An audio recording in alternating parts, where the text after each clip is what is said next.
ورحمۃ اللہ وبرکاتہ۔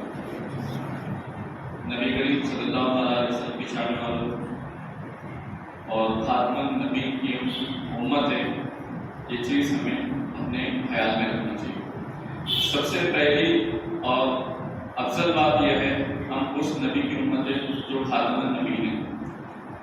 ہمیں کئی مقامات نبی علیہ السلام کے بتائے گئے، مگر اس مقامات کو ہم بھول گئے۔ پچھلے 70-80 سال سے جب سے ہندوستان آزاد ہوا، تحریک تنظیمیں، علماء کرام، مفتی کرام کے ذریعے ہمیں تمام چیزیں بتائی گئی کہ ماں باپ کے حقوق ہے، بیوی بچوں کے حقوق ہے، والدین کے حقوق ہے، پڑوسی کے حق ہے۔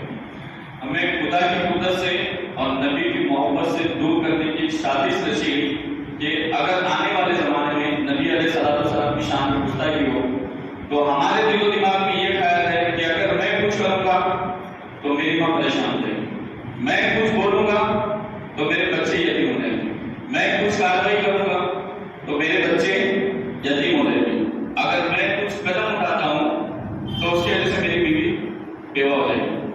کیونکہ پچھلے 70-80 سال سے اور 15-20 سال سے مسلسل جائزہ لوگے تو ہمیں یہ اکثریت بتایا گیا کہ نبی کریم صلی اللہ تعالیٰ علیہ وسلم ایک جنگ سے ہے اور جس کی طرف جنگ کا آپ نے اعلان کیا وہ جنگ نفس ہے، یعنی ہم کو نفس کے بارے میں اتنا سمجھایا گیا، مگر اولین جنگ تھی جو کفار کے خلاف لڑی گئی تھی اس جنگ کے بارے میں نہیں بتایا۔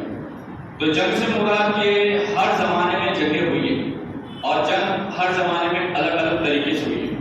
موسیٰ علیہ السلام کے زمانے میں جنگ ہوئی، موسیٰ علیہ السلام کے زمانے میں جادو کا زمانہ تھا، موسیٰ علیہ السلام آپ کو معجزات بتاتے تھے اور جادو کا مقابلہ کرتے تھے۔ حضور علیہ السلام کے زمانے میں جنگ ہوئی، تلوار بازی کا زمانہ تھا، تلوار سے جنگیں جیتی گئی۔ اسی طرح دیگر نبی، پیغمبر، اولیاء کرام آتے گئے، صحابہ کرام آتے گئے، سرکار عطائے رسول اندر ولی غریب نواز سرکار کا زمانہ تھا، اس زمانے میں جنگ پھر جادو ہوئی، جادو کے ذریعے اسلام کو پوری کو روکنے کی کوشش کی گئی۔ تو عطائے رسول اندر ولی سرکار نے آپ نے تلوار نہیں اٹھایا بلکہ آپ نے کرامت کے ذریعے دشمن کا مقابلہ کیا۔ اب دور حاضر میں جو ہمارے سامنے نبی علیہ السلام کے خلاف بولا جا رہا ہے، لکھا جا رہا ہے، چھاپا جا رہا ہے اور کفری کلمات کس طرح بکے جا رہے ہیں اور ایسے کتابیں لکھی گئی ہے جو کتاب آپ لوگوں کا کتنا میں شکریہ ادا کروں اتنا میرے لیے نچکتا میں۔ رمضان کے مہینے میں آپ نے جو سگنیچر کیمپ چلائے تھے، بھائی صاحب حضرت جو یہاں سے سب سے زیادہ جو سگنیچر کیمپ میرے پاس الہٰباد ہائی کورٹ پہنچی تھی وہ حیدرآباد کی تھی الحمدللہ، اور حیدرآباد میں سگنیچر کیمپ چلنے کی وجہ سے گستاخی رسول وسیم رضوی جو کتاب تحریر کیا تھا، آج راجا سنگھ کی گستاخی تو بہت دور کی بات ہے، یتیم نرسنگھ آنند، نوپل شرما ان لوگوں کی گستاخی تو آپ کو پتہ ہی نہیں کہ کیا ہے، مگر وسیم رضوی ایسی شخصیت، ایسی خبیث کا نام ہے جس نے کتاب شائع کیا محمد کا کی کتاب، اس کتاب کے ہر پیج پہ ہر لائن پہ حضور علیہ السلام کی شان کی گستاخی ہے، مگر اس کتاب کو بیٹ لگانے میں سب سے زیادہ اگر کسی نے ساتھ دیا تو آپ لوگوں نے اور اس مسجد والوں نے میرا ساتھ دیا۔ تو میرا کہنے کا مطلب یہ تھا ہر زمانے میں جب جنگیں ہوئی تو جنگوں کا طریقہ الگ تھا۔ اس زمانے میں مسلمان کے ایمان کو ختم کرنے کے لیے کوئی ہمارے گھروں میں بم نہیں مارا، مسلمان کے ایمان کو خراب کرنے کے لیے کوئی ہمیں گولی نہیں مارا، مگر ہمارا ٹیمپریچر ماپا جاتا ہے اور ٹیمپریچر سبیلا کے ذریعے ماپا جاتا ہے۔ ان لوگوں کو اذان پہ پابندی لگانی تھی، اذان پہ 1998 میں انہوں نے سپریم کورٹ میں یاچکا داخل کی، پولیس ان کی، آرمی ان کی، کمشنر ان کا، IAS آفیسر ان کا، کلکٹر ان کا، ان کے اتنے سارے ہونے کے باوجود بھی گورنمنٹ کو فل فالو کر رہے ہیں، گورنمنٹ کے رول کو فل فالو کر رہے ہیں۔ ہم کیا کرتے ہیں؟ نبی علیہ السلام کی شان کی گستاخی ہو جائے، امت المومنین معاشر صدیقہ رضی اللہ عنہ کی شان کی گستاخی ہو جائے، ہم بہت سے لوگ احتجاج کرتے ہیں، نعرے بازی کرتے ہیں، ایک دن بھاگ نکلتے ہیں اور بہت اگر جس کا ایمان زندہ ہو، جیسا آپ لوگوں نے عطائے رسول اندر غریب نواز سرکار کی بھی حرمت ہوئی تھی تو آپ لوگوں نے جا کے 2 مہینہ پہلے بھی FIR کی تھی، وہ FIR کاپی بھی میرے پاس موجود ہے راجا سنگھ کے خلاف جب اس گستاخ نے سرکار غریب نواز کو گالی دیا تھا۔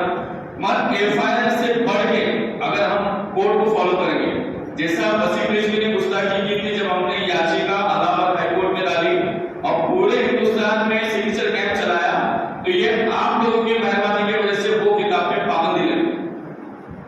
بولنے کا مطلب یہ وہ رائٹنگ میں گستاخی کر رہے، ہم نعرے تکبیر اللہ کو لگا کے جواب دیں گے ہم خاموش بیٹھ جائیں گے، وہ تحریر میں لکھ رہے تو ہم کو بھی تحریر چلانا پڑے گا۔ اگر وہ کھلے الفاظ میں کہ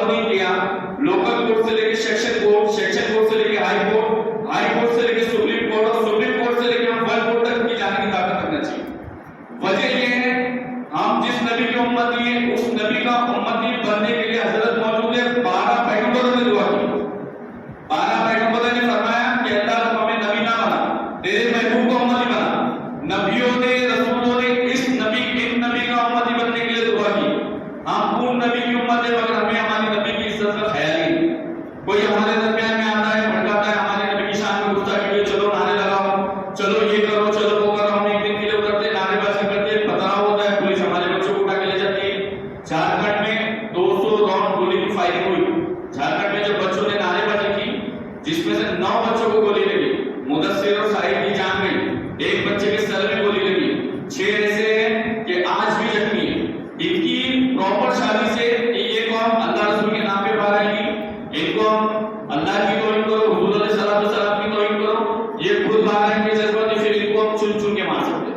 تو ہمیں یہ کرنا چاہیے ہر شہر میں، ہر اسٹیٹ میں، ہر علاقے میں 2 سے 4 نوجوان ایسے رکھنا چاہیے جو دین بھی اچھی طرح سے جانتے ہو اور دنیا بھی اچھی طرح سے جانتے ہو. ہمارے دشمن حکومت نہیں ہے، یہ ہمارے دلوں میں ڈر ڈالا گیا کہ بھائی ہماری حکومت دشمن ہے. ہماری حکومت دشمن نہیں، ہماری دشمن جو ہے یہودی پالیسی. یہ بات سمجھنا چاہیے. یہودیوں نے بی جے پی کے اوپر ہاتھ رکھا، بی جے پی نے ہندوازم کے اوپر ہاتھ رکھا اور ہندوؤں کو بھڑکایا گیا کہ مسلمان اگر ایجوکیشن ہو جائے گا، مسلمان اگر ڈیولپمنٹ ہو جائے گا، مسلمان کو اگر کاروبار مل جائے گا، مسلمان اگر ڈاکٹر بن جائے گا، مسلمان اگر انجینئر بن جائے گا تو مسلمان کو ختم کر دے گا. یہ سمجھایا کس کو جا رہا ہے مسلمان کے خلاف؟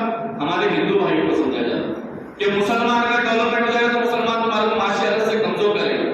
آئے دن ویڈیو آتے رہتے آپ دیکھتے ہوگے کہ ہم مسلمان کی دکان سے سودا نہیں لیں گے، ہم مسلمان کی دکان سے راشن نہیں لیں گے، ہم مسلمان کی دکان سے کپڑا نہیں خریدیں گے. یہ کون بول رہا ہے؟ یہ پولیس، یہ آرمی، یہ یہودی نہیں بول رہے، یہ ہمارے ہندوستان کے ہندو بول رہے. کیونکہ ان کو بند کمرے میں بٹھا کے ڈرایا جا رہا ہے، سمجھایا جا رہا ہے کہ تمہاری معاشی حالت جب کمزور ہو جائے گی جب تم مسلمان کی دکان سے لین دین کرو. تو بولنے کا مطلب سامنے ہی ہندوازم ہے، مگر ہندوازم کے پیچھے بی جے پی ہے اور بی جے پی کے پیچھے یہودی پالیسی. یہودی ایسے مسلمان کے حضور کی امت کے اس طرح گستاخ ہے کہ ان سے جو بن پڑ کے ہو سکے گا وہ کریں گے. تو میری آپ سے زیادہ اپنا لینے میں میری آپ سے ضرور گزارش ہے کہ اس زمانے میں جو جنگ ہے ہم بڑی آسانی سے لڑ سکتے. نہ ہمیں تلوار اٹھانے کی ضرورت ہے، نہ ہمیں پتھر اٹھانے کی ضرورت ہے، نہ ہمیں کسی کا سر پھوڑنے کی ضرورت ہے. صرف آپ اپنی مسجد کمیٹی والوں کا ساتھ دیں. مسجد کمیٹی اگر کہیں گستاخی ہوتی ہے تو مسجد کمیٹی جائے گی، ایف آئی آر کرے گی، حضرت بھی رہیں گے اور ایف آئی آر کرنے کے بعد پھر وہ ایف آئی آر کو ہائی کورٹ ہو گیا، سیکشن ہو گیا، اپیل کریں گے. کیونکہ ہم جب گورنمنٹ کے رول فالو کریں گے نا تو گستاخی ختم ہوگی. ان کو پتا ہے یہ کھلے الفاظ میں گستاخی کریں، ان کو پتا ہے یہ قوم ایک دن کے لیے باہر نکلے گی، نعرے بازی کرے گی، پولیس کے اوپر کو لاٹھی چارج کرے گی، یہ قوم خاموش بیٹھ جائے گی. ان کو یہ پتا ہے کہ یہ قوم موبائل کی چارجر کی پن لینے سے ای ایم آئی پہ پلاٹ لینے تک یہ قوم ہوشیار ہے، مگر اپنے نبی کی شان میں گستاخی کا بدلہ لینے میں قوم کو ہوش نہیں. آج کئی مسلمان سے میں تقریباً 15 سے 20 اسٹیٹ گھوما اور 2 مہینے سے تقریباً میں باہر ہوں میرے گھر سے. میں بامبے سے دلی، دلی سے یوپی سے جھارکھنڈ سے کلکتہ سے پھر حیدرآباد آیا. میں نے ہر بڑے سے بڑے آدمی کو یہ دیکھا کہ صاحب ہمارے پیچھے قائد نہیں، صاحب ہمارے کوئی بڑا نہیں، صاحب ہمارا کوئی رہنما نہیں، صاحب کمیٹی کام نہیں کرتے. مگر یہ الفاظ بولنے والا اچھی طرح سے دھیان رکھ لے، نبی کے شان میں جب سوال قبر میں پوچھا جائے گا تو یہ نہیں پوچھا جائے گا کہ تیری مسجد والے کام نہیں کرتے تو خاموش بیٹھا تھا، بلکہ یہ پوچھا جائے گا کہ تیری مسجد کمیٹی آگے نہیں بڑھی، علاقے کمیٹی آگے نہیں بڑھی، تو آگے بڑھ سکتا تھا. بچے کی شادی سے لے کے مہر کی رقم سے لے کے جوڑے کی قیمت سے لے کے کھانا پکانے تک کا سارے فیصلے کرنے والی یہ قوم آج نبی علیہ السلام کی شان میں گستاخی ہوگی. بڑے افسوس کی بات ہوگا، بڑے افسوس کے ساتھ ہوگا، شاید ہو سکتا ہے برا لگے. جب راجہ سنگھ نے گستاخی کیا، جب پولیس اس کو گرفتار کری، 20,000 مسلم وکیل تلنگانہ میں 20,000 مسلم وکیلوں میں سے ایک وکیل بھی راجہ سنگھ کے خلاف نہیں کھڑا ہوا. افسوس کی بات ہے. اگر وکیل وہاں کھڑتا کہ اس نے ہمارے نبی کی شان میں گستاخی کی، اس کو سزا دلا، تو شاید وہ اسی وقت جیل میں ہوتا اور نہیں چھوٹتا تھا. مگر 20 سے 22 وکیل سے بات کرنے کے بعد سارے وکیلوں نے بتا دیا. وکیلوں کو ناموس رسالت سے مطلب ہی نہیں، وکیلوں کو مطلب ہی نہیں، اور جن لوگوں کو مطلب ہے ان کو لا آف انڈیا پتہ ہی نہیں. کیونکہ اس زمانے میں ہم کو اگر لڑنا ہے تو بھارت کے سنویدھان کے قانون کو بلند کر کے نہیں لڑنا ہے، سنویدھان کے دائرے میں رہتے ہوئے، قانون میں رہتے ہوئے ہم کو لڑنا ہے. گستاخی اب اس سے نہیں، 150 سال 200 سال پہلے بھی ہوئی اور ہر زمانے میں گستاخیوں کا حل نکالا گیا. قلم سے گستاخی ہوئی تو قلم سے جواب دیا گیا، زبان سے گستاخی ہوئی تو مناظرہ کر کے جواب دیا گیا. ابھی حکومتی لیول پہ گستاخی ہوگی تو حکومتی لیول پہ ہی ہم اور آپ جواب دے سکتے. اگر ہم نے دھرنا مورچہ پردرشن کیا، ان لوگوں نے ایسی یاچیکائیں ڈالی ہوئی، سپریم کورٹ ہوئے، ہائی کورٹ ہوئے، الہ آباد ہائی کورٹ میں ایسی یاچیکا داخل کی گئی ہے کہ کسی مسجد سے احتجاج کا اعلان ہو، کسی مسجد کے علماء اعلان کرے، کسی مسجد سے بچے احتجاج کرنے نکلے تو اس مسجد کو سیل کر دیا جائے، اس مسجد کے امام کو گرفتار کر دیا جائے، اس مسجد کمیٹی پہ UAPA لگا دیا جائے. وہ سارے رول فالو کر رہے ہیں اور آپ کو کس لیے بھٹکا رہے کہ آپ جذبات کو دو، آپ کی مسجدوں کو سیل کر دیا جائے، آپ کی درگاہوں کو مندر بنا دیا جائے، آپ کے مدرسوں کو بند کر دیا جائے. یہ ان کی شادی سے. اور اگر اپنے درمیان میں کوئی ایسا داڑھی